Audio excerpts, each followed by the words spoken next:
হরে কৃষ্ণ ভক্তগণ, আজ আমরা জেনে নেব শ্রীমদ্ ভগবদ্ গীতা ও শ্রীমদ্ ভাগবতের পার্থক্য কী।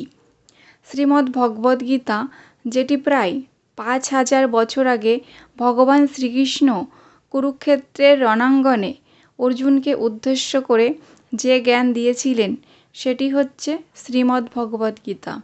এই গীতা ভগবান শ্রীকৃষ্ণের মুখনিসৃত বাণী। এই গীতা 18টি অধ্যায় ও 700টি শ্লোকে সমন্বিত। আর শ্রীমদ্ ভাগবত হল দ্বাদশ স্কন্দ, 18,000 শ্লোক সমন্বিত। এটি ভগবান শ্রীকৃষ্ণের সম্পর্কিত আলোচনা। ভগবানের শ্রীকৃষ্ণের দিব্য রূপ, গুণ, লীলা, মহিমান্বিত আলোচনা ও পরমেশ্বর ভগবানের মহান ভক্তের কার্যাবলী বা লীলার উল্লেখ করা আছে। পরমেশ্বর ভগবানও তার শুদ্ধ ভক্তের লীলা আমরা এই ভাগবত থেকে জানতে পারি। এটি হচ্ছে শ্রীমদ্ ভগবত ও শ্রীমদ্ ভাগবতের পার্থক্য।